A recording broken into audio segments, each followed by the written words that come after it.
Alden spotted naglasing daw dahil nagselos kina Mayor Mark at Kat mga kasembreros.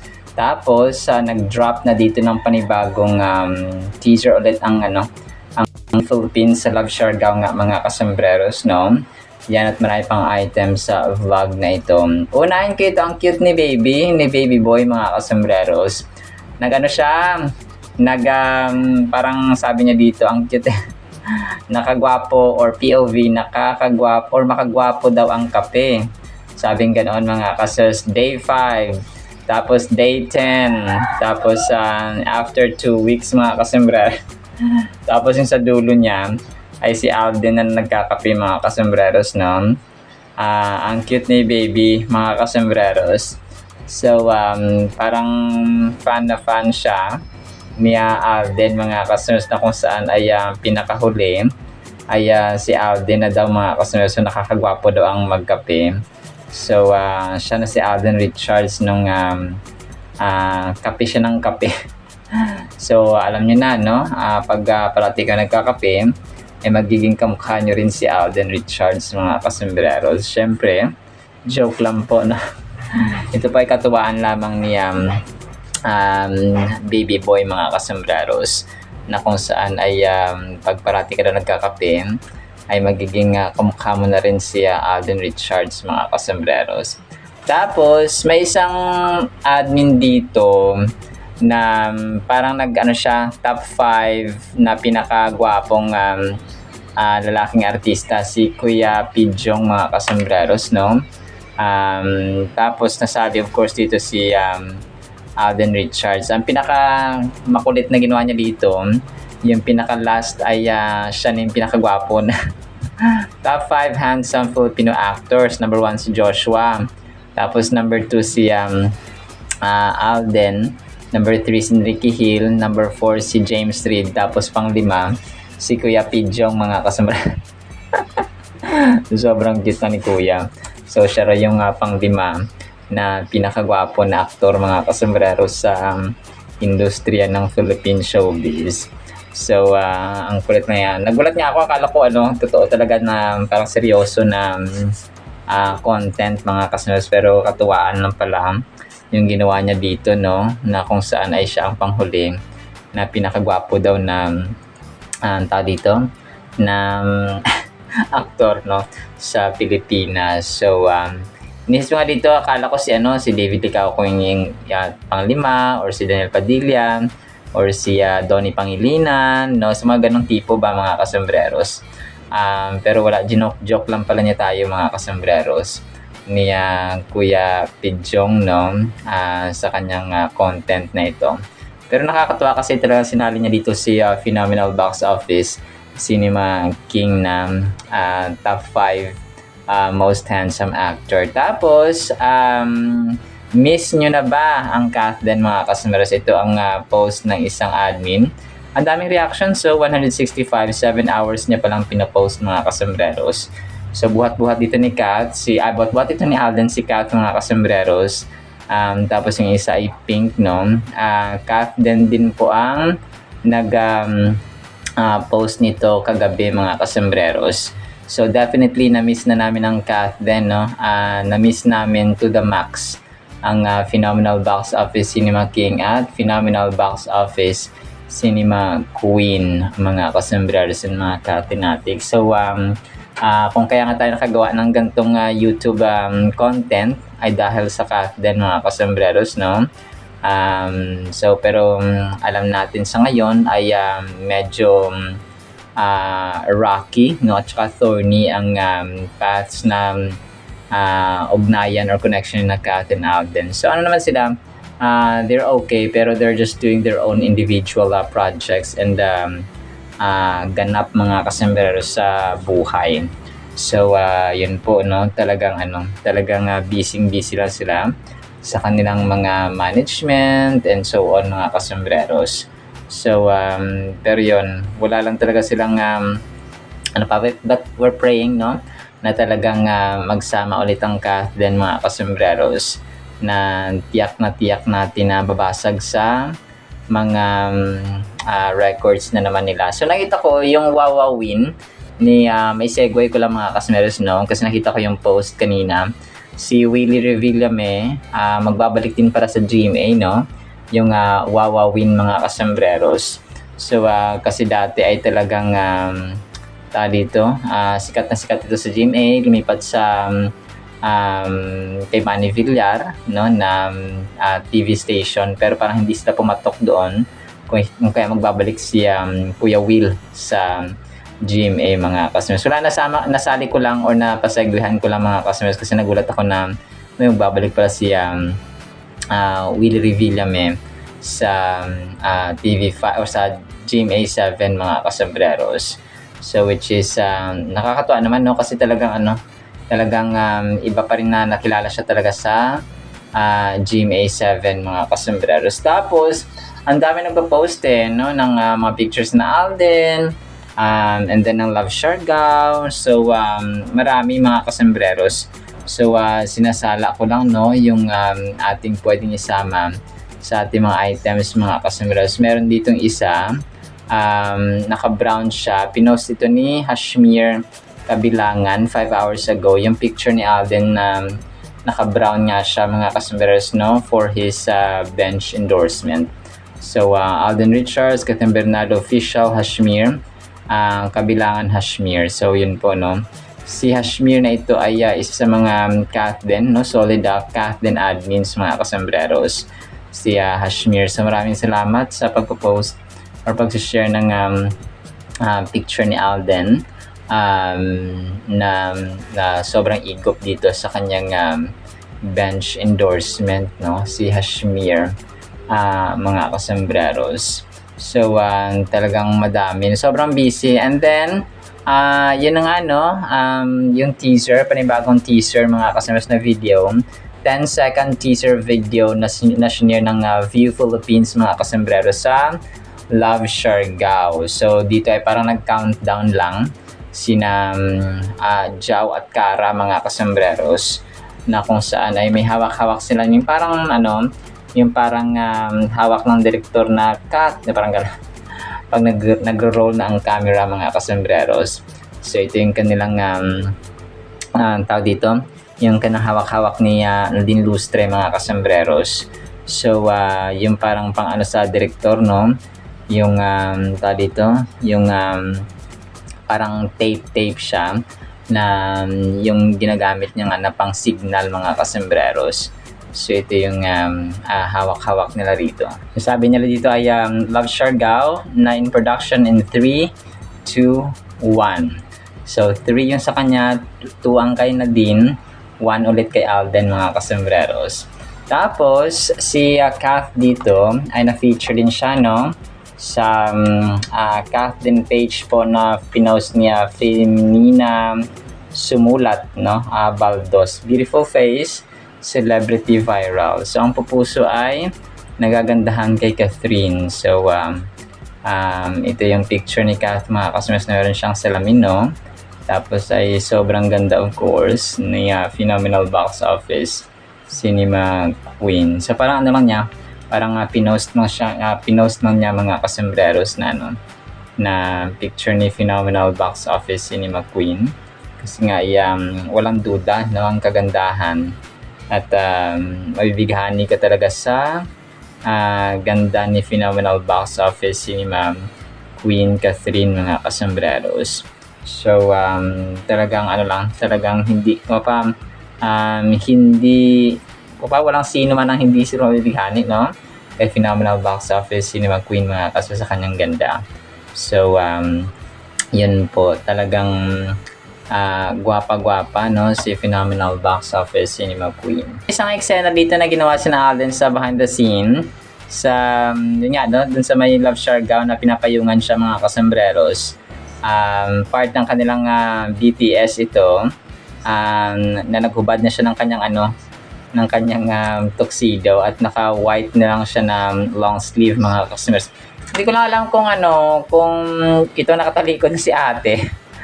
Kasi yung hindi ko alam kung part siya ng production mga kasembreros. Kasi ang theme song dito ay parang siya, parang yung pangkasal mga kasembreros. I'll never fall in love again I found you. Yung Hey Julia ba yun? No, na kinanta din nila Alden, mga kasombraros. Nung time na nasa sila, nasa ASAP, mga kasombraros, no? Na kung saan nga ay nag-production number sila sa ASAP na pangalawang beses, mga kasombraros, na naka-white sila, no? At saka black, mga kasombraros combination. So, yun po. Tapos, major item natin, mga kasombraros, si Alden nahuli at saka nakita naglasing sa may Siargao, mga kasombraros, na nagselos daw kay Mayor Mark Alcala, mga kasombraros, no? At saka kay Kath nga, no? Dahil dun sa issue recently, mga kasombraros. So, maraming mga vloggers dito, nakakita kasi kay Alden dun sa may parang refreshment bar, something like that, mga kasombraros. Ito ay post ni Siargao Body. Mga ang daming tao sa Siargao, no, mga kasombraros. Tapos siya, para siyang hindi ko lang alam kung parang nakano siya dito parang lasing or something, mga kasombraros, na parang kinakausap niya, parang basta part ng eksena lang pala niya ito, mga kasombraros, no. Pangalan dito ng parang burgeran dito, at saka may dito merong mga refreshment or mga inumin din, lemon duo, something like that, mga kasombraros, no. Tapos parang naglalasing-lasing, parang parang may connection, o parang same yung tema din dun kay Kath sa Someone Someday. Kasi parang may mga bar din dun si James Reid and so on, mga kasombraros. So parang ito din siya, no, yung kanilang parang siya, may similarity nga, mga kasombraros, yung kanilang istorya, no, yung Someone Someday at saka yung Love Siargao, mga kasombraros. So meron silang inom-inom at lasing-lasing na eksena dito, mga kasombraros. So pero yung point na naglasing si Alden dahil nagselos kay Kath ay hindi po totoo siguro ito, no, na sinabi ng ibang fans, mga kasombraros. Ito po kasi ay nung naspatan siya, ay part yun ng kanyang eksena, no, or part ng series nga na Love Siargao, mga kasombraros. So yun, siguro na ispatan lang siya na ganoon, na naglalasing at saka parang nagrarant, mga kasombraros, nagiging mawkish, no, pero hindi po siya naglalasing dahil sa selos, mga kasombraros, kay Mark at saka kay Kath, na wala namang official na pag-amin, mga kasombraros. So yun po. Tapos may isa pa siya ditong video na talagang pinagbigyan niya yung mga fans, no, yung nakatuxedo pa siya. Tapos nung naka-white na siya, mga kasombraros, tapos pinagbibigyan niya talaga yung mga tao na magpa-picture and so on kapag free time. Kahit pa segue lang niya na na tingin sa camera and so on, talagang pinagbibigyan niya, mga kasombraros. So pinagdugtong lang itong video na isa dito, no, naka-tuxedo siya, tapos naka-white na, mga kasombraros, habang may hawak na script siguro ito si Soiti. Tapos may isa rin dito na ayun, doon siya sa may parang yung naka-white siya, tapos parang may mga kasama siya na staff nga, no, ng Love Siargao, mga kasombraros. So medyo buffy, no, si Soiti dito. Ang katawan niya ay sobrang bilog. Pero sobrang napakain si Alden siguro, mga kasombraros. Pero yun, nag-workout naman siguro yan siya para sa kanyang project nga na ito, mga kasombraros, na kung saan ay mostly magsi-sleeveless siya, at saka baka shirtless, may mga shirtless na mga na mga eksena, mga kasombraros. So aabangan natin yan sa mga susunod na sa pagpapalabas, of course, mga kasombraros, sa ng Love Siargao.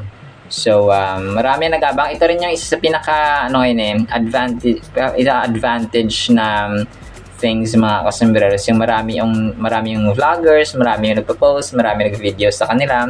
So mas marami ang mga silent promoters ang mga ito, mga kasombraros, or marketing strategy na rin, na marami ang ma-excite, no, na mapanood ang Love Siargao, kasi nga shinoot doon sa kanilang lugar, no unang-una mga kasombrero sa Siargao. So yun po, no, kababa, good idea din po na marami ang nag-video at nag-upload mga kasombrero sa kanila habang ginagawa nila ang movie. So parang yung mga random vloggers and random na mga nag-video at nag-upload, sila na rin yung parang mga mga promoters nung ng series nga mga kasembreros. Tapos si Girly Zell, may pinost siya dito 9 hours ago. Parang kinongratulate na sina Alden and Kath mga kasembreros, no? Pero ito po ay part ng kanilang HLA pa. Congratulations to your success, Kathleen. Hindi man namin kayo nakikita magkasama sa ngayon, pero nasa puso namin kayo palagi. Ingatan at mahalin ang isa't isa palagi. Manatili kaming panatag. Amen. So 9 hours ago, 109 reactions. Dami ha. Post ito ni Girly Zell Shin Osni mga kasembreros, na isa ring team panatag, no? Si Girly Zell.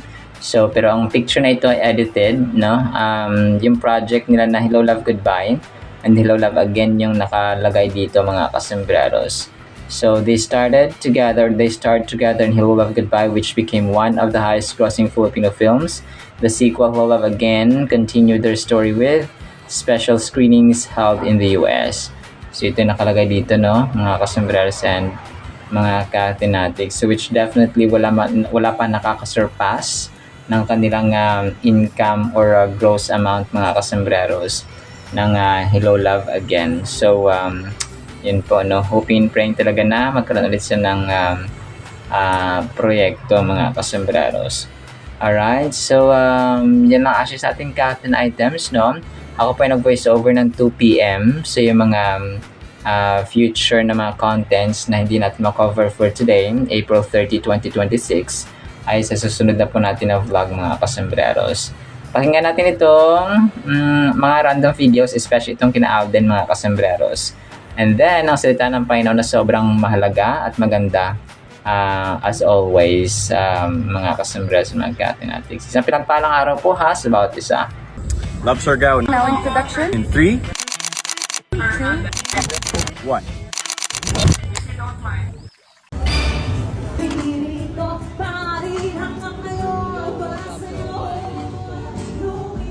Tayo ngayon sa Christian Road kasi may shooting ngayon dito si Alden Ricardo at Dilustre sa Love Siargao para bago nila na movie dito. So kaya ang daming tao ngayon sa Christian Road.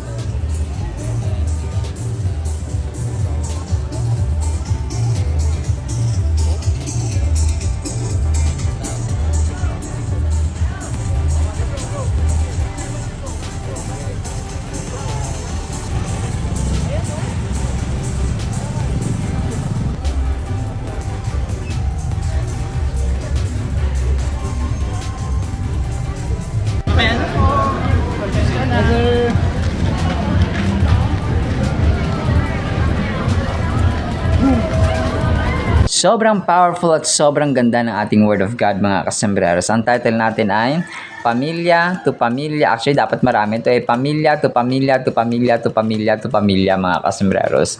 Psalms 145 verse 4, families of this time will praise your words to the families to come. So ito pala yun, no? They will tell your powerful acts. No, yung powerful acts daw ng Diyos mga kasembreros, na from generation to generation to generation to generation. Alam nyo, naisip nyo ba yung parents ng lolo nyo or lolo ng lolo or lolo ng lola nyo or lola ng lola nyo or lola ng lolo nyo? Sorry, medyo magulo siya. Pero parang yung mga unang pamilya prior to our present generation. Kasi yung kilala lang siguro natin, yung lolo natin, yung lola natin, sa side ng tatay natin or sa side ng nanay natin. Pero yung lolo pa, ng lolo natin o ng lola na buhay pa ngayon, siguro hindi natin, parang wala na tayong knowledge kasi wala na tayong personal na contact or personal na closeness sa kanila mga kasembreros nung sila po ay nabubuhay na. So let's say for example sa akin, meron akong lolo na 93 years old. So yung parents ng lolo ko, wala na akong knowledge sa kanila. Kasi di ba dati hindi pa naman uso ang cellphone, hindi pa naman uso ang mga video or camera for example. So, hindi ko na rin alam yung itsura nila. So, ganoon siya mga kasombreros. So, parang naisip natin na, ganun lang pala ka, ganun lang pala ka, parang ikaikli ang buhay. And even, no, yung mga tao sa Biblia, let's say sina David, no, sila Solomon, sina Deborah, sina Ezekiel, Prophet Isaiah, sina Haggai, sina Habakkuk, no, kung alam niyo po yung aking masasabi na iba. Sina Hezekiah, yung mga kings and the queens, yung mga prophets, no, yung mga piniling tao ng Diyos, no. Minsan may mga nakasulat sa Biblia, isang sentence lang, namatay agad sila, no. Isang paragraph lang, namatay agad yung character na yon. Isang chapter lang, namatay agad yung taong yun na pinili ng Diyos, for example. So, and even Methuselah, no? Si Methuselah, mga kasombreros, ay talagang maikli lang yung mga verses, mga kasombreros, na meron sila. So, nakita natin na gano'n lang pala kaikli ang record ng tao sa mundong ito.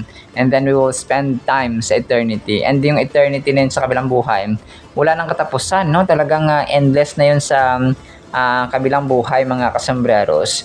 So, yung ating buhay sa mundo ito, maaari mamuhay tayo ng 70 years old, 80 years old, bonus talaga yung 80 years old, mga kasombreros. Maaari mabuhay tayo ng 90 years old, 100 years old. Ako, bonus na talaga yung 100, mga kasombreros. So sa amin pa sa awa ng Diyos, ang lolo namin 93 years old. So nag-birthday siya noong April 13, no? 2026. So sa awa ng Diyos ay wala siyang maintenance na gamot, walang diabetes, walang high blood, and so on, mga kasombreros. So hoping and praying na talagang tumagal pa ang lolo ko, mga kasombreros. So, dito, no, pamilya to pamilya. So, dapat nire-remind natin yung ating sarili, most especially ang salita ng Diyos sa ating buhay, na yung ating pamilya, yung ating mga anak, yung mga susunod na henerasyon, yung mga susunod na mga apo, na mga anak, mga kasombreros, ay ituro natin sa kanila yung powerful acts ng Diyos. Okay? So, saan natin makita yun at mababasa? Siyempre, ang Biblia. So, kung hindi natin tinuruan ng Biblia ang ating mga anak, no, ang ating mga apo, mga kasunod, ang mga pamangkin, for example, so, hindi nila malalaman na, ganito pala yung ginawa ng Diyos, ganito pala yung ginawa ng Diyos. So, kapag hindi natin ginawa yun, mga kasombreros, ay, ang magtuturo sa kanila ay yung mundo. Okay, mabarkada nila, for example, no, lalo na mga kabataan ngayon, talagang, uso na talaga ngayon yung, barkada na sila yung magtuturo. Kaya pa yung kahit na social media, no? Kapag hindi ka particular tsaka hindi ka stricto talaga ngayon, ay naku po, yung panonoodin ng mga 4 years old, 7 years old na mga bata, hindi angkop sa kanilang mga edad, mga kasombreros. So, kung parang nakakatawa minsan, pero may mga meaning na, alam mo yun, minsan malaswa, minsan basta pang adult content, mga kasombreros. So, kung kaya napakahalaga rin na tayo mga magulang, mga tito, tita, no, mga nakakatanda, mga guardians, for example, ay stricto tayo when it comes to social media or kung sino yung binabarkada na ating mga anak. Kasi baka hindi natin alam, tinuturuan na pala sila ng mali at ng mundong ito, mga kasombreros. So dito, no, sa Psalms 145 verse 4, ay beautiful encapsulates the essence of passing down the knowledge and praise of God's works from one generation to another.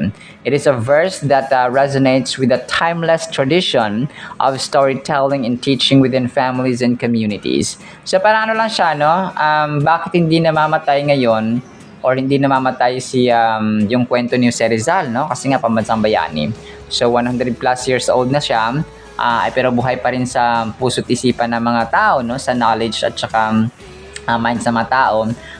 Kasi nga kinukwento sila, no, kasi nga nasa record sila, mga kasombreros. So most especially sa yung Biblia, no, kasi naka-printed, tapos may online din siya, mga kasombreros, yung Holy Bible. So dapat yun yung sinishare din natin, no, definitely, lalong-lalo na sa ating mga anak, sa ating mga susunod na mga kaapuhan, mga kasombreros. So kasi maliban sa, it's not just about a religious thing, mga kasombreros, na Biblia ka pa, religyoso ka pa, maka-Diyos ka pa. So hindi, it's not just that, mga kasombreros. It's more than religious belief, no? It's about kasi the way you live. Okay? Kasi kung maniniwala ka sa Biblia, ay ganon din yung actions, no? Kapag may pananampalataya ang isang bata, ang isang tao, ang isang magulang, ang isang asawa, anak, and so on, ay ganon din siya mag-act, no? Ganon siya kapag ang isang bata may pananampalataya sa Diyos, so mahal niya yung kanyang anak, mahal niya yung kanyang magulang, mahal niya yung kanyang kapatid, mahal niya yung kanyang asawa, and so on. So ganon siya, no? Kasi nga, it's not just a theory. So hindi lang siya teorya, mga kasembreros, no? Yung tawag dito, yung pananampalataya or yung pagbabasa ng Biblia, for example. So kasi hindi siya nagtatapos lang doon, pag binasa mo yung Biblia, dapat follow up mo yun sa mga anak mo na dapat may actions, no, ina-apply natin sa ating buhay. The phrase one generation shall commend your works to another underscores the sacred duty each generation has in sharing the stories of God's deeds and faithfulness. So it highlights the significance of oral tradition in preserving the legacy of God's greatness and goodness. So pinipreserve, no? Parang ganun din siya, mga kasembero. So bakit alam natin yung kwento ni Moises na sobrang tagal na nangyari? Bakit alam natin yung kwento ni Dan at Eva, no? Bakit alam natin yung kwento ng time ni na Joshua, no, during the time of yung mga great deeds, no, great works, mga kasembreros, nakakamangha at mga amazing works ng Panginoon. Bakit alam natin, no? Because there's a Bible, no, kasi pinreserve siya, mga kasembreros. And kapag hindi natin siya shinare, no, kapag nanatili lang siya sa Biblia sa bahay natin, hindi natin siya binabasa, hindi natin siya dito sinishare, mga kasembreros, sa ating mga anak, no, sa ating mga apo, sa ating mga pamangkin, ay mananatili siyang hindi magma-manifest yung power ng Holy Bible, ng salita ng Diyos, mga kasembreros, sa ating buhay. At saka hindi nila alam, no? Kasi syempre, no, kapag hindi mo binabasa, ay wala kang knowledge, mga kasembreros, about God, His amazing works, His amazing love sa atin, His mercy, His grace, mga kasembreros, and so on sa ating buhay. Kung kaya dapat na nire-enforce natin, at saka dapat tayo rin paging proactive tayo, mga kasembreros, sa pagbabahagi ng salita ng Diyos, especially sa ating mga anak, mga apo, and so on. So kasi kung wala mag-share dyan, sino mag-share, di ba? So dapat tayo na mga may isip, no, tayo naman nakakatanda, ay dapat na proactive. Moreover, the verse emphasizes the act of declaring God's mighty acts, signifying the importance of recognizing and remembering the specific ways in which God has intervened in the lives of His people. So, yun yan, mahalaga yun, mga kasembreros, no? Yung time ni na Joshua, ni na Isaiah, ni na Elisha, Elijah, ni Noah, and so on, and especially during the time of Jesus Christ, mga kasembreros. So it prompts us to acknowledge that God's actions are not mere historical events, but powerful demonstration of His love and sovereignty that deserve to be proclaimed and celebrated. This call to celebrate God's mighty acts echoes throughout the Bible, reinforcing the importance of passing down the knowledge of God's works to future generations. So yun siya, no? May power talaga ito, mga kasembreros, na na kapag pinapasa natin at kinakwento, yung mighty acts, no, yung mga ginawa ng Diyos na sobrang nakakamangha, di ba? During the time of Noah, during the time of Moses, na papahin natin yung Red Sea, mga kasembreros, during the time of Joshua, huminto ang araw.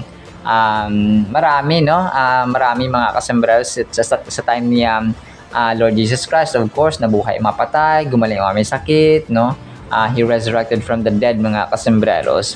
Consider a scenario where grandparents gathered their grandchildren around, recounting tales of God's faithfulness and provision during challenging times. These narratives not only strengthen the family's faith, but also foster a sense of continuity and shared heritage. So parang gano'n lang siya, no?